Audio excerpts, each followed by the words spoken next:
Well, it'll come as no surprise to South Africans that they've not reacted well to the COVID-19 pandemic and the lockdown. However, there are those trying to put numbers to it. Professor Talita Greyling at the University of Johannesburg has been working with her counterparts at the Auckland University of Technology in New Zealand to study diverse levels of happiness. They've looked at New Zealand, Australia and South Africa, three countries that had differing responses to the pandemic. Professor Greyling joins us now via Zoom.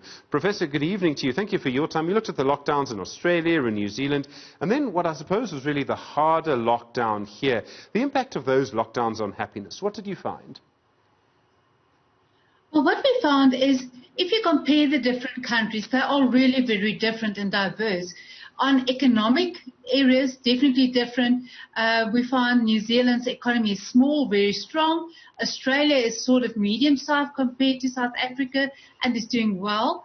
And in relationships, South Africa's economy is not doing that well. And if we look at the strictness of the lockdown, we see that New Zealand and South Africa went down very hard and strong with very strict lockdown regulations, where Australia never really went in total lockdown. It is a federal state, so it depends from state to state. And what we actually then found is it doesn't matter what the country looks like. If it's got a strong economy, a weak economy, if it's got strict or not that strict lockdown measures. But if it went into lockdown, even if it's not in complete lockdown, it had a severe negative effect on the well-being of the people.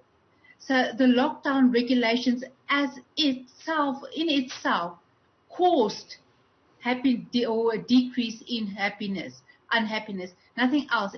We tested it severely with different econometric models, and it's definitely the lockdown that causes this decrease in happiness. So what was it about the lockdown? Was it the accompanying fear of what this is going to do to people's jobs and their financial livelihoods? Was it that they couldn't actually socialize? Was it just the situation that everyone around the world is in with a pandemic, the likes of which we haven't seen in 100 years? Well, what we found is mainly, and that's the interesting part, the way you will reflect the pandemic in an econometric model is the number of cases of COVID or the number of deaths of COVID. And we found that that doesn't play such a big role in the unhappiness. The major unhappiness is due to the immobility, a lack of social relationships, the lack of movement where you can buy your necessary goods, or you could only buy the necessary goods, the fact that you couldn't go to work, the lack of communication. So those in South Africa, especially the point that you couldn't buy any alcohol or tobacco, that had a big role in the unhappiness of South Africans. Is it actually possible to tell what's making people unhappy? How do you go into that data? I mean, I would imagine that people on Twitter might complain about one thing but won't complain about another. Not everyone is going to say that they miss alcohol in such a public forum. Well, when we actually analyze it, we use the happiness that we calculate from Twitter. So that is one variable in the equation.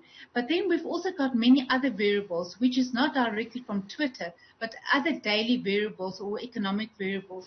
For example, the number of job searches that is done on Google Trends, for example, or the number, or we estimate the unemployment rate.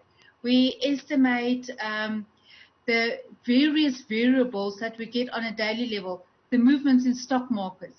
Then once you've actually got those variables, you can run a regression, which is basically just a mathematical equation where you try to explain what are the variables that can predict your happiness.